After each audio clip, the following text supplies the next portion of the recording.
ಅವ್ರ ಕಾವು ಕಾವು ಅಂತ ಇದ್ದಿದ್ದಂತೂ ನಿಜ. ಆಮೇಲೆ ನಾನು ಹೋಗಿ ಅವ್ರ ಹತ್ರ ಇದು ಗುರು ಆಟಕ್ಕೋಸ್ಕರನ ಅಥವಾ ರಿಯಲ್ ಆಗಿ ಏನಾದ್ರು ಇದೆಯಾ ಅಂತ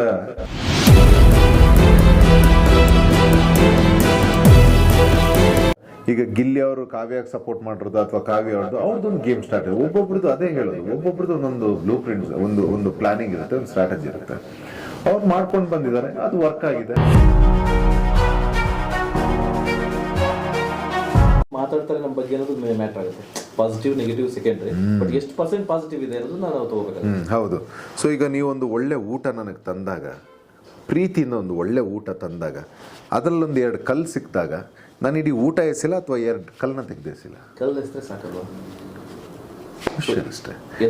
ನಾವು ಮಾಡೋದು ತುಂಬ ಇದೆ ಸರ್. ಇದನ್ನೆಲ್ಲ ಈ ಮಾನಸಿಕ ಅಸ್ವಸ್ಥರ ಬಗ್ಗೆ ನಾವೆಲ್ಲ ಅಷ್ಟು ತಲೆನೇ ಕೆಡಿಸ್ಕೊಳ್ಳಲ್ಲ ಸರ್. ಈಗ ಕಾವ್ಯ ಮತ್ತೆ ಗಿಲ್ಲಿ, ಸೊ ಕೆಲವರು ಹೇಳ್ತಾರೆ ಗಿಲ್ಲಿ ಕಾವ್ಯ ಇಲ್ಲಿವರೆಗೂ ಬಂದಿರೋ ಕಾರಣನೇ ಗಿಲ್ಲಿ. ಒಂದ್ ವೇಳೆ ಗಿಲ್ಲಿ ಜೊತೆ ಬಾಂಡಿಂಗ್ ಇರ್ಲಿಲ್ಲ ಅಂದಿದ್ರೆ ಕಾವ್ಯ ಯಾವತ್ತೂ ಮನೆ ಹೋಗ್ತಾ ಇದ್ರು.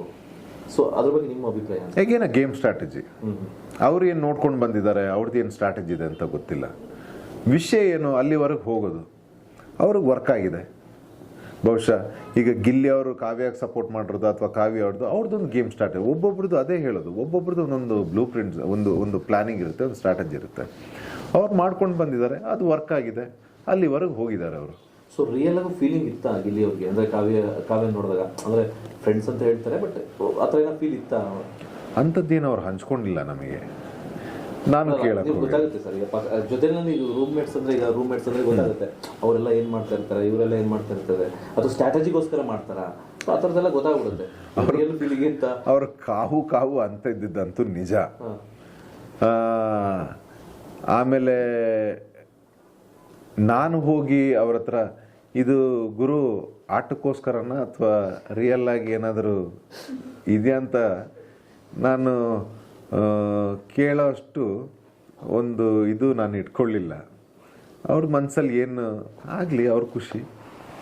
ಸೊ ಅದು ಅಲ್ಲಿವರೆಗೆ ನಾವು ಟಚ್ ಮಾಡೋಕ್ಕೆ ಹೋಗಲಿಲ್ಲ ನಾವು. ಪ್ರಶ್ನೆಗೆ ಉಳಿಲಿ ಅಥವಾ ಉತ್ತರ ಸಿಗಲಿ, ನನಗೇನಾಗಬೇಕು ಸರ್? ಅವ್ರವ್ರ ಖುಷಿ. ಕಾವ್ಯ ಅವರು ಗಿಲ್ಲಿ ಅವ್ರದ್ದಿದೆ, ಪರ್ಸನಲ್ ವಿಷಯಕ್ಕೆ ನಮಗೇನಾಗಬೇಕು? ನಮ್ಮದೇ ನನ್ನ ಇದರಲ್ಲೇ ಇದ್ದೀನಿ ನಾನು. ಬಟ್ ನಿಮಗೆ ಸ್ಟಾರ್ಟಿಂಗ್ ಹೋದಾಗ ಯಾರ ಮೇಲಾದ್ರೂ ಕ್ರಶ್ ಆಗಿದ್ದುಂಟ? ಇಲ್ಲ ಸರ್, ಯಾರೂ ಇಲ್ಲ.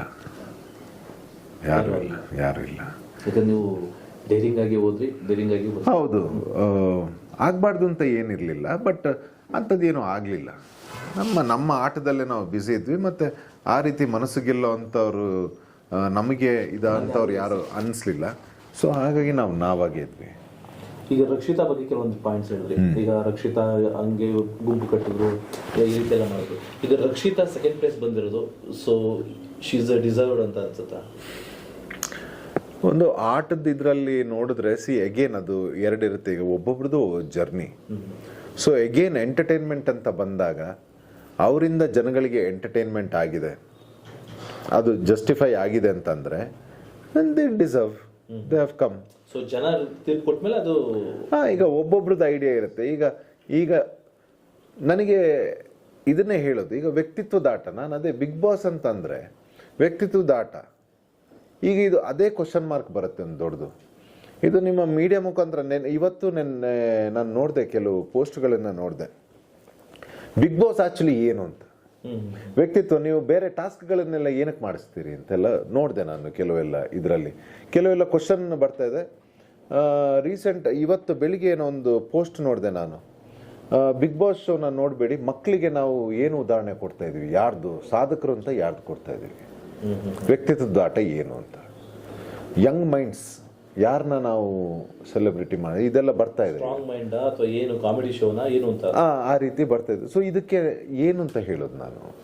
ಸೊ ನಾನೀಗ ನನ್ನ ಪ್ರಕಾರ ಏನಂತಂದ್ರೆ, if it is entertainment program, ಜನಗಳ ಎಂಟರ್ಟೈನ್ಮೆಂಟ್ ಆಗಿದೆ ಅಂತಂದ್ರೆ ಒಬ್ಬರ ವ್ಯಕ್ತಿಯಿಂದ, ಈಗ ಯಾರು ವಿನ್ನರು ಅಥವಾ ರನ್ನರೋ ವಿನ್ನರು ಅವರಿಂದ ಆಗಿದೆ ಅಂತಂದ್ರೆ ಅದಕ್ಕೆ ನ್ಯಾಯ ದೊರಕಿದೆ ಅಂತಾನೆ ನನ್ನ ಪ್ರಕಾರ. ಅಂದ್ರೆ ನೀವು ಹೇಳಿದ್ರಿ ಕೆಲವೊಂದ್ಸತಿ ಫೇಕ್ ಆಗಿ ಆಡಿದ್ರ, ಅಥವಾ ಅವ್ರಿಗೆ ಮಾತಾಡ್ತಿದ್ದ ರೀತಿನೇ ಹಂಗ ಅವರು ರಕ್ಷಿತಾ ಅವರು, ಅಥವಾ ಅವ್ರು ಮುಗ್ದೇನಾ, ಅಥವಾ ಮುಗ್ದೆ ತರ ನಡ್ಸಿದ್ರ? ಅವರ ಸ್ಟ್ರಾಟಜಿ ಅದು. ಈಗ ಅವರು ಮಾತಾಡ್ತಿದ್ದು ಕನ್ನಡದ ರೀತಿ, ಜಗಳ ಆಡ್ಬೇಕಾದ್ರೆ ಕ್ಲೀನಾಗಿ ಬರ್ತಾ ಇತ್ತು, ಕೆಲವು ಸತಿ ಮಾತಾಡ್ಬೇಕಾದ್ರೆ ಅದೇ ಸೈಡ್ ಅವರೇ? ಹೌದು, ನಾನೀಗ ಮಂಗಳೂರು ಅವರೇ, ಸೊ ನಾನು ಈಗ ಹೀಗೆ ಮಾತಾಡ್ತೀನಿ.